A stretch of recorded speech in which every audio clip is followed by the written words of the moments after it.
ओम अज्ञानतिमिरान्धस्य ज्ञानञ्जनशलाकया चक्षुरुन्मिलितमेन तस्मै श्रीगुरुवे नमः। श्रीचैतन्यमनोभीष्टं स्थापितं येन भूतले स्वयं रूपकदा मह्यं ददाति स्वपदान्तिकम्। वन्देऽहं श्रीगुरु श्रीयुतपदकमलं श्रीगुरून् वैष्णवाचं श्रीरूपं साग्रजातं सगणरघुनाथान्वितं तं सजीवं साद्वैतं सावधूतं परिजनसहितं कृष्णचैतन्यदेवं श्रीराधाकृष्णपादान् सगणललिता श्रीविशाखान्विताश्च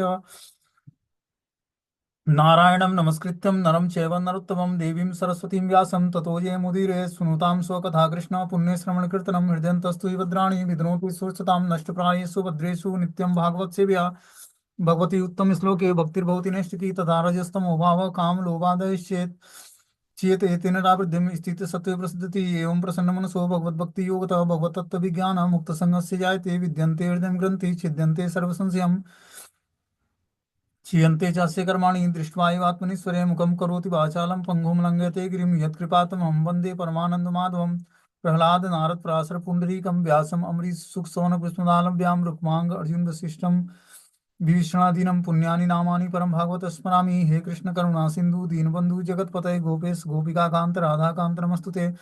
तप्त कांचन गौरांगे श्री राधे वृंदावनेश्वरी वृषभानुसुते देवी प्रणमामि हरिप्रिये। वाञ्छाकल्पतरुवृक्ष कृपा सिन्धुभ्यो च पतितानां पावनेभ्यो वैष्णवेभ्यो नमो नमः। जय श्री कृष्ण चैतन्य प्रभु नित्यानंद श्री अद्वैत गदाधर श्रीवासादि श्री गौर भक्तवृंद। हरे कृष्णा कृष्ण कृष्णा हरे हरे, हरे राम राम राम हरे हरे। इसमें आज हम लोग को श्रीमद् भागवतम का 28वां अध्याय पढ़ना है, स्कंद संख्या 3 का। टाइटल है भक्ति साधन के लिए कपिल देव के आदेश। भगवान कपिल देव अपनी माता देवती को भक्ति साधना जो करते हैं हम लोग उसका क्या आदेश देते हैं, इसके बारे में हम लोग सुनेंगे। श्री भगवान उवाच योगस्य लक्षणं वक्ष्ये स बीजस्य नृपात्मजे मनो एनेव विधिना प्रसन्नम याति सत्पथम। बोलते हैं कि भगवान ने कहा, हे माता, हे राजपुत्री, अब मैं आपको योग विधि बताऊंगा जिसका उद्देश्य मन को केंद्रित करना है। इस विधि का अभ्यास करके करने से मनुष्य प्रसन्न रहकर परम सत्य के मार्ग की ओर अग्रसर होता है। देखो, आध्यात्मिक जीवन में मन को ही कंट्रोल करना सबसे आवश्यक है। मन कंट्रोल हो जाएगा तो ऑटोमेटिक बुद्धि कंट्रोल हो जाएगी, और बुद्धि कंट्रोल होने से धीरे धीरे जो है हम भक्ति में एडवांसमेंट करेंगे। वही बता रहे हैं कि हे माता, हे राजपुत्री, अब मैं आपको योग की वह विधि बताऊंगा जिसका उद्देश्य मन को केंद्रित करना है। मन को केंद्रित किस पे करना है? भगवान के श्री चरणों पर, भक्ति पर। इस विधि का अभ्यास करके करने से मनुष्य प्रसन्न रहकर परम सत्य के मार्ग की ओर अग्रसर होता है। देखो कितना, जैसे लगता होगा कि भक्ति करना कितना आसान है, माला जप करना है और कहानी सुननी है, भगवान को भोग लगा के प्रसाद खाना है। लेकिन जब प्रैक्टिकली हम जब भक्ति के फील्ड में उतरते हैं तब पता लगता है कि जब ये ज्ञान सुनते हैं भगवान कपिल देव के द्वारा दिया हुआ, तब पता लगता है कि भक्ति कितनी टफ है और कितना सब ये प्रैक्टिकली साइंस की तरह है। इसको हमें अपने जीवन में कैसे यूज करना है, ये कैसे बता रहे हैं वो। बोलते हैं कि अब मैं आपको योग की वो विधि बताऊंगा जिसका उद्देश्य मन को केंद्रित करना है। भगवान को अर्जुन बोलता है कि मन जो है हवा से भी तेज गति से कार्य करती है, इसको कंट्रोल करना, हवा को तो कंट्रोल करना हो सकता है पॉसिबल हो, लेकिन मन को कंट्रोल करना, हे अर्जुन, हे पार्थ, हे केशव, संभव नहीं है। तो भगवान ने बोला कि मन को मेरे में लगाओ। ठीक है ना? तो बता रहे हैं कि अभ्यास करने से मनुष्य प्रसन्न रहकर परम सत्य के मार्ग की ओर अग्रसर होता है। इस अध्याय में भगवान कपिल देव द्वारा बताई गई योग विधि प्रमाणिक और आदर्श है। अतः इस आदेशों का अत्यधिक सावधानी के साथ पालन करना चाहिए। सबसे पहले भगवान कहते हैं कि योगाभ्यास से मनुष्य परम सत्य अर्थात परम पुरुष भगवान को समझने की दिशा में प्रगति कर सकता है। क्या करना पड़ेगा? पहले योगाभ्यास से मनुष्य परम सत्य और परम पुरुष भगवान को समझने की दिशा में प्रगति कर सकता है। जब वो क्या करेगा? योगाभ्यास करेगा। कौन सा योगा? भक्ति योग का पालन करेगा। तो जब भक्ति योग का पालन करेगा तब जाकर धीरे धीरे परम सत्य और परम पुरुष को समझने के योग्य हो पाएगा। पिछले अध्याय में यह स्पष्ट बताया गया कि योग का अभिष्ट कोई आश्चर्यजनक योग शक्ति प्राप्त करना नहीं है। मनुष्य को ऐसी योग शक्ति के प्रति आकृष्ट नहीं होना चाहिए, अपितु भगवान को समझने के मार्ग का क्रमशः साक्षात्कार प्राप्त करना चाहिए। इसकी पुष्टि भगवत गीता में हुई है। बोलते हैं कि और कोई योग पद्धति का हमें पालन नहीं करना है। मनुष्य को ऐसी योग शक्ति के प्रति आकृष्ट नहीं होना चाहिए जो भगवान को समझने के मार्ग पर क्रमशः साक्षात्कार प्राप्त करने के लिए न हो। तो हमें कुछ ऐसा योग का पालन नहीं करना जैसे अष्टांग योग है, चाहे और भी बहुत सारे योग हैं, ध्यान योग है, कर्म योग है। जो भक्ति योग है वो विधि बहुत ही सरल है। ठीक है ना।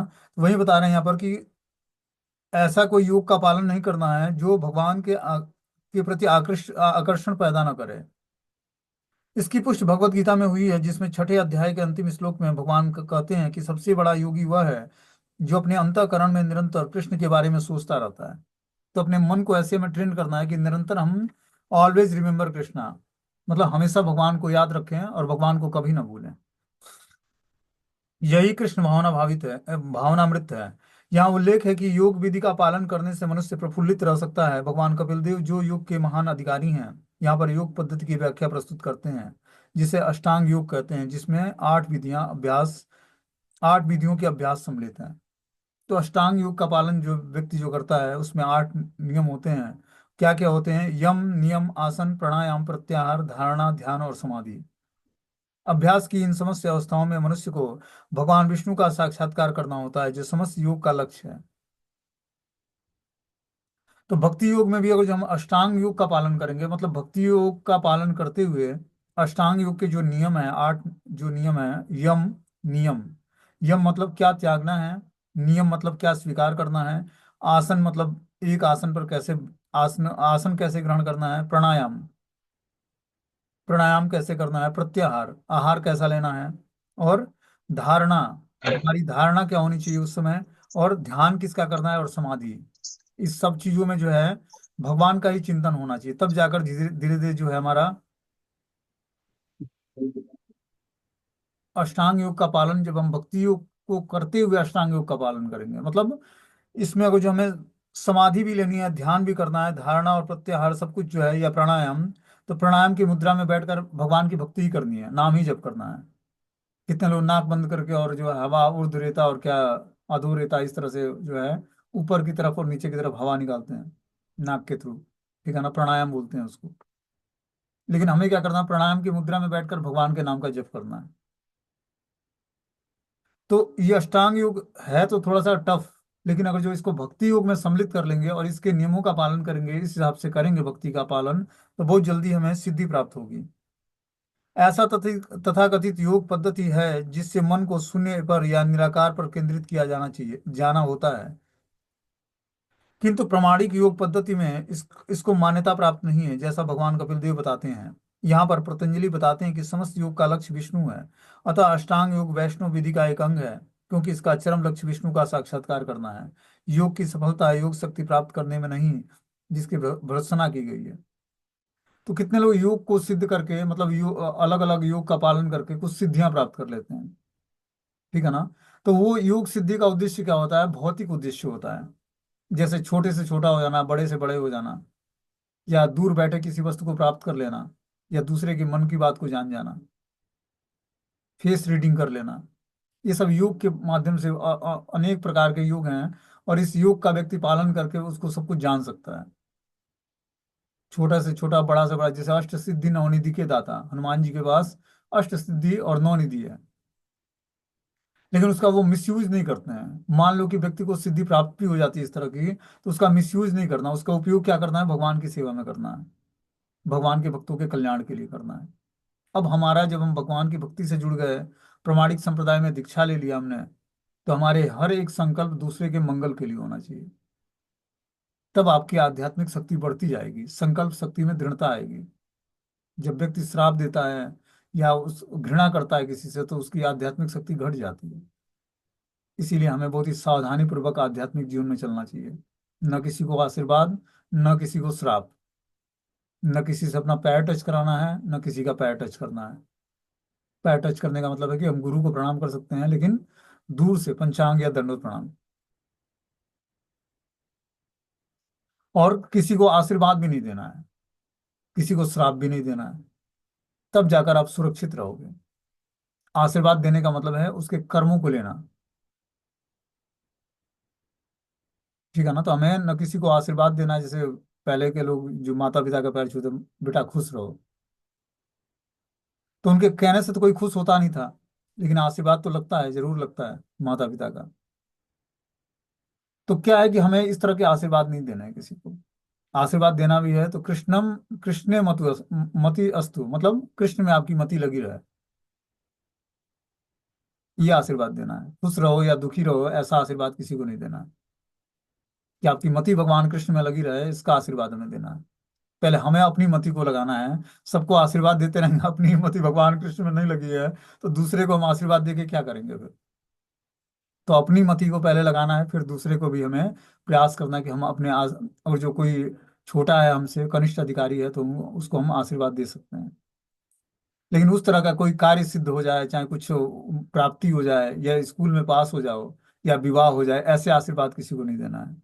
या पुत्रवती हो, पहले जो महात्मा थे वो पुत्रवती हो, अब क्या क्या। तो ये सब आशीर्वाद नहीं देना है हमें। भक्ति करते हुए अपनी भक्ति को सुरक्षित रखने के लिए इस रास्ते पर हमें बहुत ही परहेज करना पड़ेगा। और जानना पड़ेगा कि क्या क्या चीजें जो हैं वर्जित हैं, उस चीजों का बिल्कुल ही स्ट्रिक्टली वर्जित करना पड़ेगा। बता रहे हैं, योग की सफलता योग शक्ति प्राप्त करने में नहीं है जिसकी भर्त्सना की गई है, अपितु समस्त उपाधियों एवं स्वाभाविक स्थिति की परिस्थितियों से मुक्त होना है। योगाभ्यास की यही अनंतिम उपलब्धि है।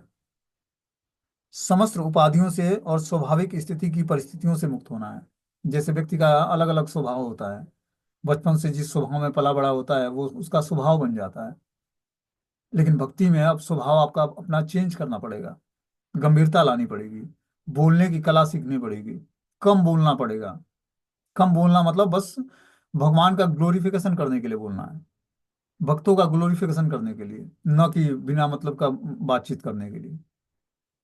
तब जाकर जो है हमारी शक्ति बची रहेगी। इस एनर्जी को, जो बोलने की एनर्जी है, बहुत इंपॉर्टेंट एनर्जी है। ठीक है ना? तो इस एनर्जी को हमें मेंटेन करना, बचा के रखना है। इसको हमें भगवान की दिव्य सेवा में लगानी है, प्रचार में लगाना है, नाम जप में लगाना है। बहुत ही एनर्जी वेस्ट होती है बोलने में। जब हम नाम उच्चारण करते हैं या कथाओं का वाचन होता है तो बहुत एनर्जी लगता है, ऐसा नहीं कि बिना एनर्जी के होता है। एक दिन व्यक्ति और जो अन्न नहीं खाता है तो बोल नहीं पाएगा वो। तो एनर्जी मिलती है तभी आदमी बोल पाता है। तो इस एनर्जी को वेस्ट नहीं करना है। ये भगवान के द्वारा दी हुई एनर्जी है। इसको हमें कृष्ण की सेवा में लगानी है। तब ये एनर्जी का सही उपयोग होगा। आगे बता रहे हैं कि स्वधर्माचरणम शक्त्या विधर्माच निवर्ततम देवालब्धेन संतोषम आत्मविचरणा विचरणा अर्चनम। मनुष्य को चाहिए कि वह यथाशक्ति अपने कर्तव्यों का पालन करे और उन कर्मों को करने से बचे जो उसे नहीं करना चाहिए। उसे ईश्वर की कृपा से जो भी प्राप्त हो उसी से संतुष्ट रहना चाहिए, और गुरु के चरण कमलों की पूजा करनी चाहिए। देखो क्या बता रहे हैं। मनुष्य को चाहिए कि वो यथाशक्ति अपने कर्तव्य का पालन करे। मनुष्य के दो कर्तव्य हैं, एक आत्मा का कर्तव्य है, एक शरीर का कर्तव्य है।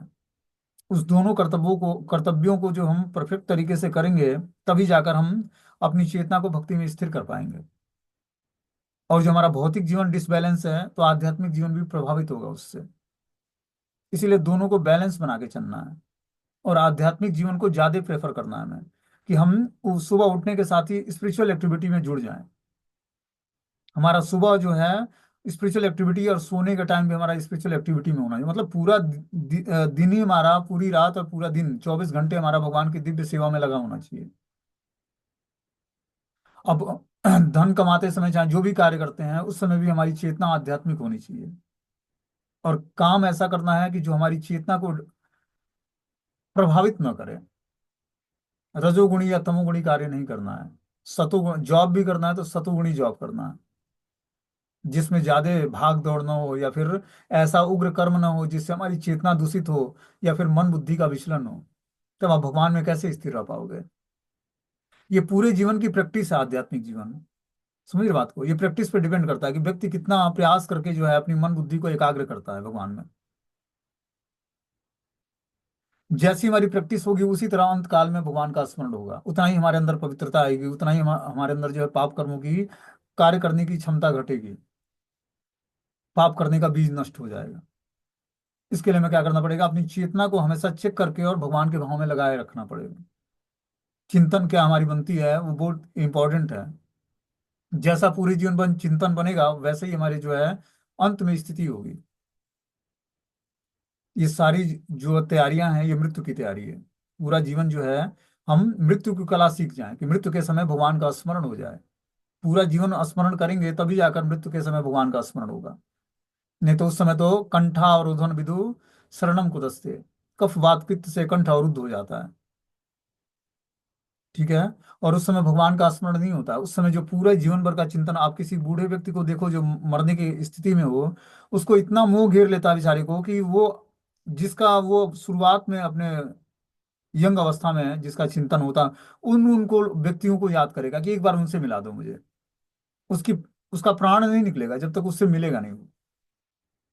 और अगर जो निकल भी गया तो फिर से उसके साथ उसका कहीं न कहीं मिलन होगा, क्योंकि वो अंतिम इच्छा करा था उसने। इसीलिए आप देखते हो कोर्ट में जब उसको अंतिम इच्छा पूरी की जाती है तब जाकर उसको मृत्यु दंड दिया जाता है। क्योंकि जो अंत समय जो हमारी इच्छाएं होंगी उसी को भगवान फुलफिल करने के लिए फिर से एक नया जीवन देते हैं। इसीलिए बताते हैं कि चॉकलेट खाने की भी इच्छा ना हो। अपनी इच्छाओं को इतना पवित्र कर देना है और आसक्तियों को, कि अंत काल में बस एक ही मात्र इच्छा हो, भगवत धाम की प्राप्ति करनी है।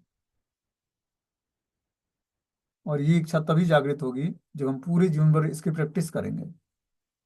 ये क्या है, मन बुद्धि को पवित्र करने का एक माध्यम है भक्ति। भक्ति और कुछ नहीं है। क्या करना है, मन और बुद्धि को पवित्र करना है, सेंसेस को पवित्र करना है। ये पवित्र होगा तो हमारा वास्तविक आत्मा का स्वरूप ही है कि हम भगवान कृष्ण के नित्य दास हैं। हर जीवात्मा भगवान का नित्य दास है।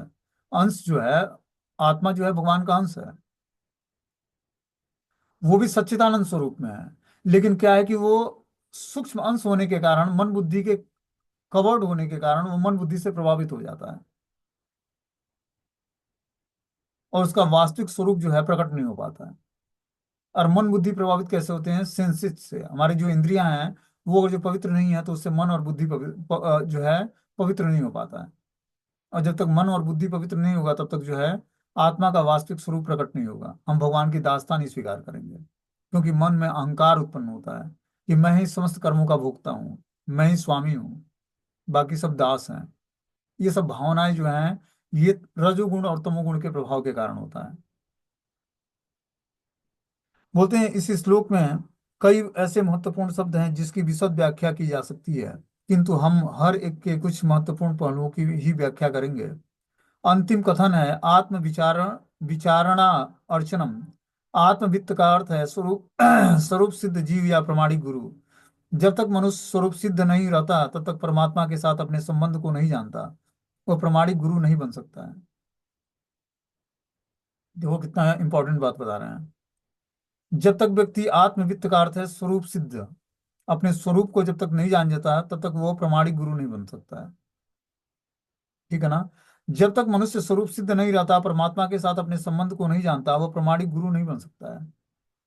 प्रमाणिक गुरु बनने का मतलब ऐसा नहीं कि पढ़ाना ही प्रमाणिक गुरु कहलाता है। हर एक जीवात्मा अपने लिए गुरु है। समझ रहे बात को। वो अपने लिए खुद का गुरु है वो। कैसे गुरु है, उसके हृदय में बैठे जो परमात्मा उसको इंडिकेशन देते हैं उसको समझने का प्रयास करे वो तभी होगा। यहाँ बता रहे हैं जब व्यक्ति स्वरूप सिद्ध जीव हुई ऐसा कर सकता है, कि हृदय में बैठे परमात्मा के द्वारा जो इंडिकेशन मिलता है उसको समझना शुरू कर दे। क्योंकि जो भी हमारे पास प्रेजेंट में शिक्षा गुरु या दीक्षा गुरु हैं, ये हमारे साथ हमेशा नहीं बने रहेंगे। ये कुछ दिनों के लिए आपको ट्रेनिंग देने के लिए है बस। सबका अपना अपना कार्य क्षेत्र अलग अलग है। समझ रहे बात को। सब अपने समय के हिसाब से सब कुछ चेंजेज होने वाले हैं। हमें उनके साथ बने रहना पड़ेगा, वो हमारे साथ नहीं बने रहेंगे। हमें उनके साथ बने रहना पड़ेगा। अभी वो हमें पकड़े हैं, अब हमें हमें उनको पकड़ना पड़ेगा। तब जाकर हम आध्यात्मिक जीवन में साथ साथ चल पाएंगे। उससे पहले हमें परमात्मा के द्वारा दिए हुए निर्देश को समझने का हृदय में जो है शक्ति प्राप्त कर लेनी है। क्योंकि पारिवारिक जीवन में रहते हुए जो है ऐसा नहीं है कि आदमी को गाइडेंस की जरूरत ना पड़े। हमने कितनी स्टोरी सुनाई है श्रीमद् भागवतम में प्रचेताओं की और अलग अलग महात्माओं की, कि गृहस्थ आश्रम में जाने के बाद व्यक्ति की चेतना ही कार्य नहीं करती कि अब आगे जीवन में करना क्या है। ऐसी आ सकती है पारिवारिक जीवन में। दूर दूर तक उसको भगवत धाम जाने की इच्छा ही नहीं होगी। घर में इतनी फैसिलिटी मिलती है कि जीवात्मा को फिर परेशानी ही नहीं लगता कि कुछ हमारे जीवन में कुछ दिक्कतें हैं, कि हमें भगवत धाम की प्राप्ति भी करनी है। उसको लगता ही नहीं कि हमें कुछ प्रॉब्लम हो रही है। फर्स्ट क्लास खाने पीने को मिल रहा है, अच्छी सैलरी मिल रही है, बड़ा घर है, घूमने जाना है मॉल्स में, मेगा मार्ट में, बड़ी गाड़ी है, बड़े फोन है, सुंदर बच्चे हैं, सुंदर पत्नी या पति है। तो अनफेवरेबल कंडीशन तो है ही नहीं है कुछ। अब बिना अनफेवरेबल कंडीशन के भक्ति में उत्साह नहीं आता है। समझ रहे बात को? उत्साह बनाए रखने के लिए जीवन में कभी कभी जो है, जब सुख और दुख आता है तब व्यक्ति जान पाता है कि जो है हम किस, हमारे अंदर कितनी स्टेमिना आई है सुख और दुख को झेलने के लिए। सुख में प्रफुल्लित न होना और दुख के समय हमें उदास नहीं होना। तब पता लगेगा कि हम कितने भक्ति में एडवांसमेंट हमारा हुआ है। कि दुखद परिस्थिति में जब सारे अनफेवरेबल कंडीशन हो, उस समय हमारा रिएक्ट क्या होता है, और जब सब कुछ फेवरेबल हो उस समय क्या हम रिएक्ट करते हैं। क्या समस्त कारणों में भगवान का प्रेजेंस देख पाते हैं? दुख के कारणों में भगवान का प्रेजेंस देखते हैं। सुख में कारण, सुख का समय आता है तो लगता है कि मैं कर रहा हूँ, मेरे कारण मुझे सुख प्राप्त हो रहा है, धन के कारण हो रहा है, लोगों के कारण मुझे सुख प्राप्त हो रहा है। भगवान का कारण ही नहीं पता लगता। लेकिन जब वही दुख आता है तो भगवान ने हमें ऐसा दुख क्यों दिया? भगवान को आपके सुख और दुख से कुछ लेना देना नहीं है। उनका तो बस एक ही कार्य है गोलोक में, गैयों को चराना, गोपियों के साथ रास नृत्य करना और बांसुरी बजाना। हमारे कर्मों का ऐसा उन्होंने फॉर्मूला फिट कर रखा है, जैसा कर्म वैसे ही परिणाम मिलेगा हमें। तो हमें अपने कर्मों को सुधारना है, गुणों के प्रभाव से ऊपर उठना है, तब जाकर हम दिव्य धरातल पर जो है भगवान को जानने के योग्य हो पाएंगे। बोलते हैं वो प्रमाणिक गुरु नहीं बन सकता। यहाँ पर यह स्तुति की गई है कि प्रमाणिक गुरु की खोज करके उसकी शरण में जाना चाहिए, क्योंकि उससे जिज्ञासा करके तथा उसकी पूजा करके वह आध्यात्मिक कार्यों को सीख सकता है। जब तक व्यक्ति प्रमाणिक गुरु की शरण ग्रहण करके उनकी अर्चना नहीं करेगा, अर्चना करने का मतलब है उनकी आज्ञा का पालन करना। अर्चना का मतलब ये नहीं कि दीपक दिखाना, धूप दीप से उनकी आरती उतारना, ये तो चलो एक औपचारिकता है। वास्तविक अर्चनम क्या है? गुरु के आदेश का पालन करना, वही वास्तविक अर्चनम है। कि जो वो आदेश देते हैं अपने दीक्षा के समय या लेक्चर्स के माध्यम से, उस आदेश का हम ऐसे ही पालन करें पूरे जीवन भर। यही उनकी आध्यात्मिक कार्यों को सीख, और उनसे आध्यात्मिक कार्यों को सीख सकें। यही उनकी पूजा है। पहली संस्तुति स्वधर्माचरण है। जब तक हम इस शरीर धारण किए हुए हैं तब तक हम, हमारे लिए कुछ कर्मों की संस्तुति की गई है। ऐसे कर्मों को चार सामाजिक श्रेणियों में बांटा गया है: ब्राह्मण, क्षत्रिय, वैश्य और शूद्र। इन विशिष्ट कर्मों का उल्लेख शास्त्रों में विशेष रूप से भगवत गीता में मिलता है। स्वधर्माचरण का अर्थ है मनुष्य को समाज में विशेष वर्ग के लिए संस्तुति कर्मों का पालन श्रद्धा पूर्वक और शक्ति भर करना चाहिए। कि जिस वर्ण और आश्रम में व्यक्ति है, उस वर्ण और आश्रम के नियमों का दृढ़ता से पालन करें और धीरे धीरे अगले आश्रम की तैयारी करें। तब जाकर वो धीरे धीरे जो है अपने स्वधर्म आचरण का अर्थ समझ पाएगा। जब श्रद्धा पूर्वक और शक्ति भर उस आश्रम और वर्ण के नियमों का पालन करेगा, उसे किसी दूसरे के कर्मों को अपने ऊपर नहीं ओढ़ लेना चाहिए। जैसे मान लो कि कोई व्यक्ति गृहस्थ आश्रम में है, वो ब्रह्मचारी का के कर्मों का नकल करने लगता है। बहुत सारे लोग होते हैं एट्रैक्टिव, अट्रैक्ट हो जाते हैं कि ब्रह्मचारियों का बहुत अच्छा एक शेड्यूल है, हमें भी उस तरह का शेड्यूल अपने जीवन में बनाना है। कि वो 3 बजे उठ जाते हैं, 2:30 बजे उठ जाते हैं, माला करते हैं। 8 माला पहले हो जाती है, फिर वो जो है मंगला आरती के बाद 8 माला या 16 माला हो जाती है। तो जो व्यक्ति पारिवारिक जीवन में है उसको अपने टाइम और सिचुएशंस के हिसाब से अपनी भक्ति को एडजस्टमेंट करना है। एडजस्टमेंट करने का मतलब है कि जो टाइम है उसको हमें ध्यान देना है कि हम ब्रह्म मुहूर्त में जगें, जग कर मंगला आरती करें भगवान की, नाम जप करें, लेकिन किसी अन्य आश्रम के व्यक्ति का नकल नहीं करना है हमें। उसका अपना सिचुएशंस है, उसको 8 बजे प्रचार करने के लिए जाना है, और आपके अपने सिचुएशंस हैं। तो आप अपने सिचुएशंस के हिसाब से, अपने आश्रम के हिसाब से उन नियमों का पालन करो, जिससे आप कंफर्टेबली भगवान की भक्ति से जुड़े रहो और पूरे जीवन भर इस भक्ति को मेंटेन कर पाओ। इसलिए हमें किसी दूसरे आश्रम और वर्ण के नियमों का पालन नहीं करना है। मान लो कोई ब्राह्मण वृत्ति का है, वो वैश्य की वृत्ति अपना लेता है, तो ये हानिकारक है उसके लिए। ब्राह्मण को ब्राह्मण की वृत्ति ही अपनानी पड़ेगी। अब ब्राह्मण जाकर बिजनेस करने लगेगा, व्यापार करने लगेगा, तो उसके अंदर ब्राह्मण की क्वालिटी कहाँ रहेगी? ब्राह्मण का काम है पढ़ना पढ़ाना, दान देना, दान लेना, और यज्ञ करना और यज्ञ कराना। इस कार्य को छोड़कर वो बिजनेस व्यापार शुरू कर देता है या अलग अलग शॉप खोल देता है। तो ये कार्य ब्राह्मणों के नहीं है। ब्राह्मणों का कार्य जो बताया गया शास्त्र में, उस हिसाब से वर्ण और आश्रम का जब व्यक्ति नियमों का पालन करेगा, तब वो धीरे धीरे भक्ति में दृढ़ हो पाएगा। आगे बोलते हैं, किंतु यदि कोई इतना भाग्यशाली है कि वह आध्यात्मिक पहचान के स्तर तक उठकर समाज और जाति विशेष में जन्म की उपाधियों से ऊपर उठ जाता है, तब उसका स्वधर्म या कर्म एकमात्र भगवान की सेवा रह जाती है। देखो, ये स्थिति प्राप्त करनी है हमें, कि हम जन्म और कर्म की स्थितियों से ऊपर उठ जाएं, जाति विशेष में जन्म की उपाधियों से ऊपर उठकर स्वधर्म या कर्म एकमात्र भगवान की सेवा रह जाती है बस। अब उसका मात्र एक उद्देश्य है, भगवान की सेवा। तब वो कोई छोटा कार्य करके भी अगर जो अपनी चेतना को भगवान में स्थिर कर लेता है, ठीक है ना, और निरंतर भगवान की भक्ति में अपने मन को और बुद्धि को स्थिर रखता है, तो वो कर्म उसको प्रभावित नहीं करेंगे। लेकिन ये स्थिति बहुत ही ऊपर लेवल की है। बता रहे हैं कि जो है, तब उसका स्वधर्म या कर्म एकमात्र भगवान की सेवा रह जाती है। अब उसके सारे कर्म भगवान की सेवा बन जाएगी। धन भी कमाता है तो वो भी भगवान की सेवा बन जाएगी। और इस तरह से 24 घंटे हमारा जो है भगवान की सेवा में गुजरना चाहिए। तब जाकर हम कर्मों के रिएक्शन से बचेंगे। ये मनुष्य जीवन में हर एक कर्मों का रिएक्शन है, और इसी के कारण हमें दुख और सुख मिलता है और नया जीवन धारण करना पड़ता है।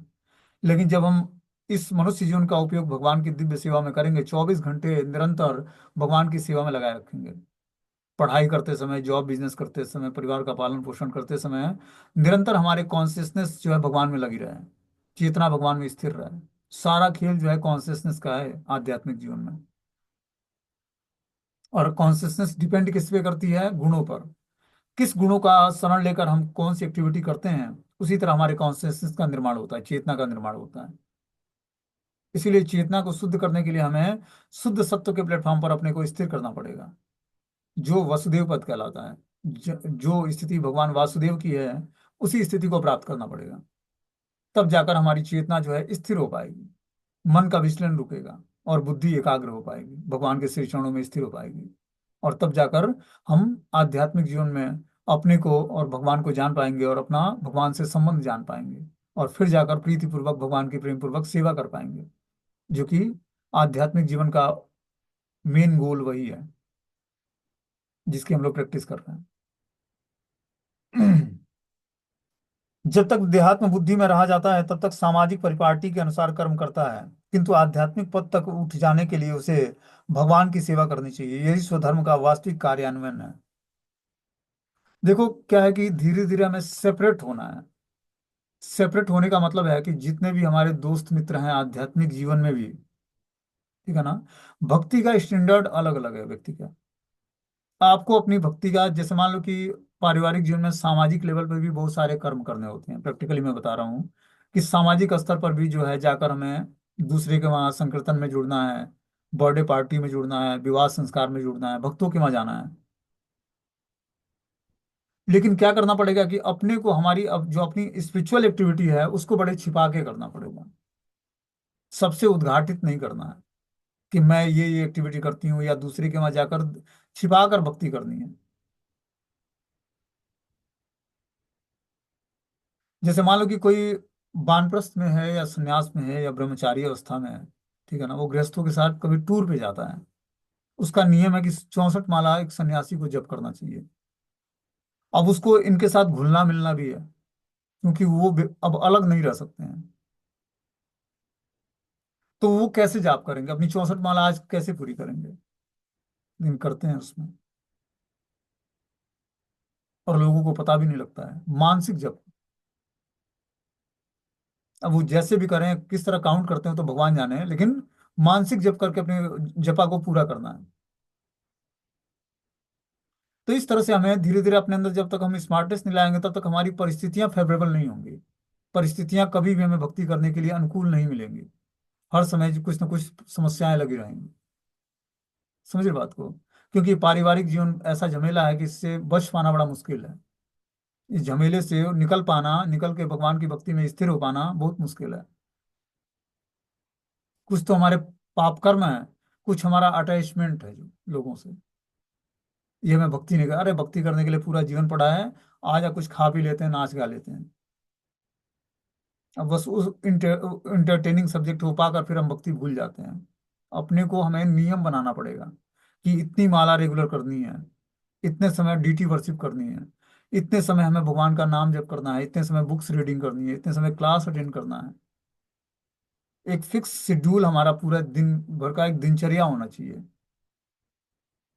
और जो वास्तव में आप आध्यात्मिक जीवन में प्रोग्रेस करना चाहते हो तो, और नहीं तो फिर मन और बुद्धि और परिस्थिति के हिसाब से भक्ति करना चाहते हो, तब तो कई जीवन का इस स्टोरी है ये, एक जीवन का नहीं है, कई जीवन लगेगा इस तरह से। हमारा सुबह से शाम तक का जो है मॉर्निंग और इवनिंग प्रोग्राम फिक्स होना चाहिए, यहाँ तक कि दोपहर का भी। धीरे धीरे इसको अष्टयाम भगवान की सेवा में अपने टाइम को गुजारना है, अष्टयाम भजन करना है, आठों प्रहर भगवान का नाम जप करना है।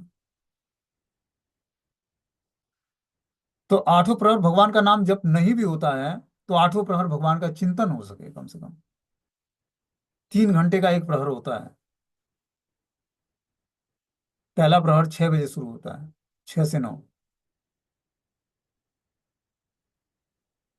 तो इस तरह से 8 प्रहर भगवान की सेवा में हमारी मन बुद्धि जब स्थिर होगी, तब जाकर जो है हमारा निरंतर भगवान का स्मरण हो पाएगा, निरंतर भगवान का चिंतन हो पाएगा। ये स्थिति प्राप्त करनी है, इसके लिए हमें क्या करना पड़ेगा? दृढ़ता लानी पड़ेगी अपने अंदर। दृढ़ता कैसे आएगी? जब हमारा विश्वास उत्पन्न होगा, श्रद्धा हमारी प्रगाढ़ होगी, तब विश्वास उत्पन्न होगा। अब विश्वास के बिहार पर हम दृढ़ श्रद्धा उत्पन्न कर पाएंगे, दृढ़ता ला पाएंगे अपने नियमों में। जब तक व्यक्ति के अंदर दृढ़ता नहीं आएगी, वो टाइम पंक्चुअलिटी नहीं आएगी, तब तक वो आध्यात्मिक जीवन में प्रोग्रेस नहीं कर सकता है। हमारा ये जो परिस्थितियां हैं, ये परिस्थितियां हमें भक्ति नहीं करने देंगी। और परिस्थितियां और गंभीर, जैसे जैसे हम भक्ति में ढीले पड़ेंगे, दीक्षा हो जाएगी, दीक्षा के बाद भी क्या होगा कि हम और ढीले पड़ जाएंगे कि चलो अब तो दोनों दीक्षा हो गई, अब निश्चिंत हो गए, अब अगली दीक्षा लेनी नहीं है, संन्यास तो होना नहीं है। तो अब पहली हरि नाम दीक्षा हो गई, दूसरी गायत्री मंत्र दीक्षा हो गई, दोनों दीक्षा हो गई, अब निश्चिंत हो गए कि अब तीसरी दीक्षा लेनी मिलेगी नहीं, तो तीसरी लेनी नहीं है, अब निश्चिंत पड़े हैं आराम से। जब मर्जी तब उठे, जब मर्जी तब नहाए, जब मर्जी सोए, जब मर्जी खाए। इस आध्यात्मिक रिस्पॉन्सिबिलिटी को समझना पड़ेगा, जो गुरु के द्वारा अपने जीवन में एक ब्यौरा मिला है कि इस नियम का पालन करना है। उस नियमों को समझकर और अपने पूरे जीवन को आध्यात्मिक पाथ पर चलाना पड़ेगा हमें। 1 मिनट भी किसी से बात करने का मतलब है फ्रस्ट्रेशन होना, कि आज मेरा 1 मिनट का टाइम नुकसान हो गया। जब तक ऐसा नहीं करोगे, कोई भक्ति का प्रॉफिट ही नहीं मिलेगा। को 10 साल, 15 साल, 20 साल, 25 साल भजन करते हुए हो गया, गृहस्थ आश्रम से व्यक्ति बाहर ही नहीं निकल पाएगा। उसका चिंतन ही पवित्र नहीं होगा, उसका जो है मन बुद्धि का एकाग्रता ही कंसंट्रेट नहीं होगा मन पर, मंत्र पे। और उस आध्यात्मिक जीवन का कोई प्रॉफिट नहीं है। फिर से एक अगला जीवन, और फिर से नया एक शरीर। अब हो सकता है मनुष्य का शरीर ना मिले, क्योंकि हमने पूर्व जीवन में दृढ़ता पूर्वक भगवान की भक्ति न करी। चांस दिया भगवान ने, लेकिन स्वीकार नहीं किया भगवान को हमने। तो इसलिए बहुत ही सोच समझकर आध्यात्मिक जीवन जीना है, तब जाकर हम दृढ़ता पूर्वक भगवान की भक्ति में लगे रहेंगे। ये ऐसा वैसा रास्ता नहीं है, बहुत ही आध्यात्म की खड़ी चढ़ाई है ये। हम लोग सोचते हैं बड़े आराम से चल रहा है जीवन, ये आराम से जीवन चलने वाला नहीं है, बहुत उथल पुथल मचता है। हर एक पल माया का एग्जाम है। समझ रहे बात को? इस रास्ते पर हर एक पल माया का एग्जाम है। क्या तू भगवान को स्वीकार करता है या माया को स्वीकार करता है?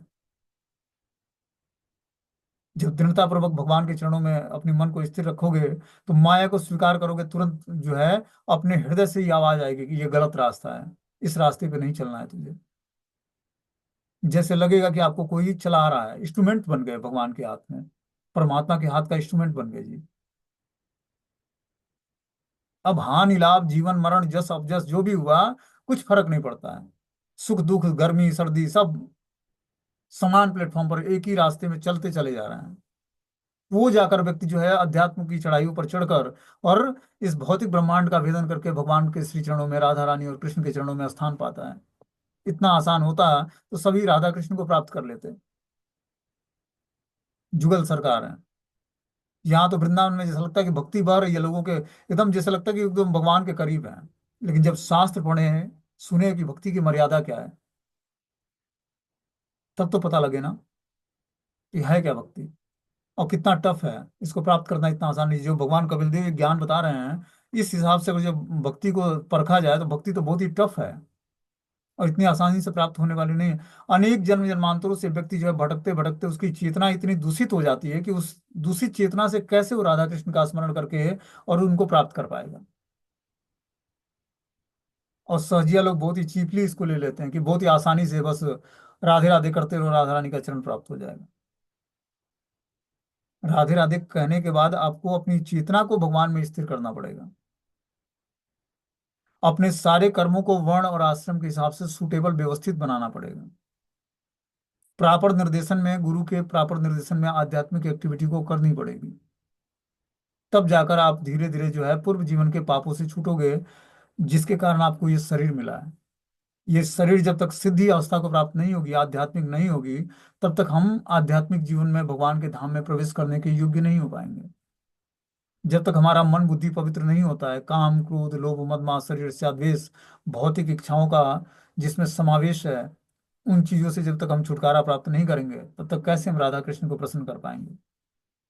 वो एक आध्यात्मिक संसार है, और हमारी चेतना भी भौतिक प्लेटफॉर्म पर कार्य कर रही है, पदार्थों पे। तो हमें तीव्रता से भगवान का भजन करना पड़ेगा। टाइम के इंपॉर्टेंस को समझना पड़ेगा। हर एक क्षण हमारा इंपॉर्टेंट है। इस महामंत्र का ध्यान पूर्वक जाप और नि, निश्चित क्वांटिटी श्रवण। भगवान को बिना भोग लगाए कुछ भी नहीं खाना है। एकादशी व्रत को दृढ़ता पूर्वक रखना है और अपनी प्रेस्क्राइब ड्यूटी को अच्छे तरीके से निभाना है। ऐसा नहीं कि भक्ति करते हुए बच्चों का पालन पोषण छोड़ दिया, पति पत्नी की सेवा छोड़ दी, आपस में लड़ना भिड़ना शुरू कर दिया कि मुझे आध्यात्मिक एक्टिविटी नहीं करने देते हो आप। आपको अपने अंदर स्मार्टनेस लानी पड़ेगी। हर परिस्थिति में देखना पड़ेगा कि कौन सा कार्य इंपॉर्टेंट है। भक्ति को फर्स्ट प्रायोरिटी दें हम। लेकिन अगर जो जरूरी है कि उस समय हमें टिफिन पैक करके और बच्चों को और हस्बैंड को स्कूल या ऑफिस भेजना है, तो सब काम छोड़कर पहले वो कार्य करना है।